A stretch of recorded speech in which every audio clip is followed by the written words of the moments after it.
to this point. I get it because Tyrese kept bringing it up during the interview. This is the algorithm era, and these are the kind of antics people lean into just to go viral. But hold up, you weren't supposed to come at Emmanny like that. You were supposed to save that energy for Joe. And I get it, Emmanny is the one who said it to you or about you, and the way he framed it was going a bit further than expected. But you said it yourself. You're the antics guy. How are you getting mad at someone else for doing antics? It's obvious Emmanny is trying to build his brand, so if he has to use you, Usher, and other R&B names to do it, so what? You're not supposed to come on the show and show that much hostility toward my guy, but at the same time, we all played a part. This is shaping up to be one of the strongest episodes. Honestly, this has been a classic Patreon drop. Normally, I'm not a fan of guests. Y'all already know how I feel about guests. I don't like them at all. But the moment I saw the tension, I couldn't even wait to watch it on Patreon because it was blowing up on Twitter. I'm like, what is going on? Oh, wow. And he comes at him in the first 10 minutes. Who are you? And there's so many moments where Tyrese was being fake. But let's start right here. How are you gonna DM the guy before even stepping on the show, telling him he needs to be there, then act like you don't know who he is to his face?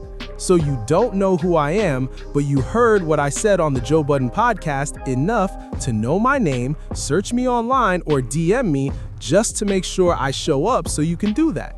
And then he's out here promoting Patreon. Of course he's gonna promote Patreon. And they were trying to clown him saying Tyrese's Patreon.com doesn't exist, but it actually does. I checked it myself. I was like, where are all the members at? Where's all the content at? A lot of celebrities start thinking that because they have a big fan base, people will automatically engage with everything they put out. Eventually, they realize that's not how it works. There's a reason A-list actors end up in films that don't get the same push. They clearly aren't putting in the same energy as they do in their bigger roles. And it doesn't get the same reaction at the box office. What does that tell you? It's not just about you being the face. It's not just about star power when it comes to moving these machines. So when they come into the independent creator space and have to consistently drop content that people actually care about and keep coming back for, they struggle. And then they wonder why we don't want to sit through a behind-the-scenes documentary. We want more of that same energy, that antics you showed on Joe. But when you go to your own platform, you fall back into industry habits, and that doesn't fly here. So if you're actually trying to push your Patreon, you've got to give us more of that unfiltered Tyrese energy and what's really behind it. Even if your explanation has some weight to it, lean into that more, because I don't want to see polished performances on Patreon. We can already watch all your music videos on YouTube anyway. Anyway, he's carrying all this anger and frustration toward Emanny, and shout out to Emanny because we already know he's a hothead. You're not showing me any grace, and it's obvious he's quote-unquote trying to turn his life around after this situation, meaning I'm not trying to move recklessly anymore. I'm gonna stand on my own as a man, I'm gonna defend myself, I'm gonna stand on my stance, especially if it hasn't shifted just because of this, and then we can move on. But you're not just gonna talk at me like that. And shout out to Joe and Mark, although Mark was pushing his little Park snide comments a bit far in this interview when it came to Tyrese going at Emanny, they weren't having it. And normally when you defend your guy like that, it's because either you or the person going at him sees you as a peer. So for Mark to be chiming in the way he was, I don't know if it was that angle or if he was just trying to defend Emanny. But shout out to Emanny for holding his own, and A, you didn't back down, good job.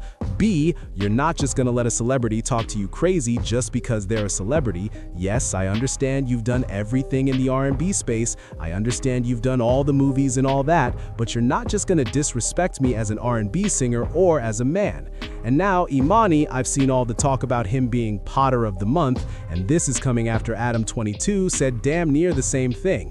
3,500 monthly listeners on Spotify while talking about his R&B career, like I'm Grammy nominated. And it's wild how much weight we put on numbers and analytics only for it to come back on us.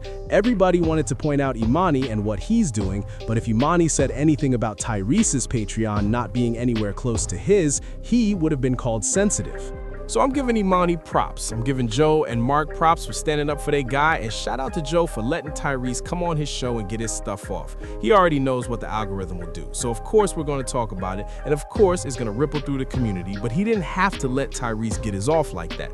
The way Tyrese kept cutting everybody off, including Parks, and I'll get to that later, Joe could have done the same thing to Tyrese, but he sensed Tyrese was sensitive and wanted to get his off, so he gave him the space. Now I hope the guys on the crew were watching how Tyrese was controlling Parks and that they learned from it. But I know they can't do that going forward because once again, Parks took that "I want to be a producer more and more" tag very seriously. He's doing everything in his power to make sure he can get his stuff off. He didn't even know how to react when Tyrese started shutting him down like that, especially when he kept saying, "It's a battle, you know it's a battle, right?" Then he hit him with, "Take your glasses off, white boy. Take your glasses off when you talking to me." And shout out to Parks because to his credit, he didn't fold, but you could tell he got real quiet. And the moment Tyrese said, "I don't think you can see me," Parks actually took the glasses off. So at that point, the power shift was obvious. The way Parks keeps shutting people down is right there in plain sight. He only really reacts when that same energy is thrown back at him because everybody keeps calling him the cool white boy and brushing things off like it's nothing, but they're ignoring the subtle jabs he throws in between.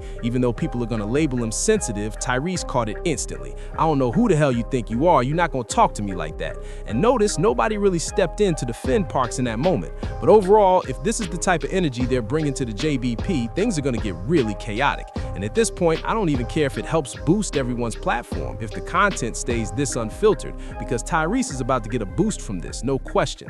At the time of recording, he has around 22 Patreon members. Don't be surprised if that jumps to 100 by the end of the day. It sounds small, but anyone who's actually built content behind a paywall knows how big that jump really is. I already know Tyrese is gonna move on from this at some point. I know Mona Scott came through and they chopped it up with her too, but eventually things will shift again, and it looks like Flip is turning things up based on what's been floating around. So we'll see what happens next episode. Let me know what you think in the comments. Is this the right direction for the show, or is it just getting too messy?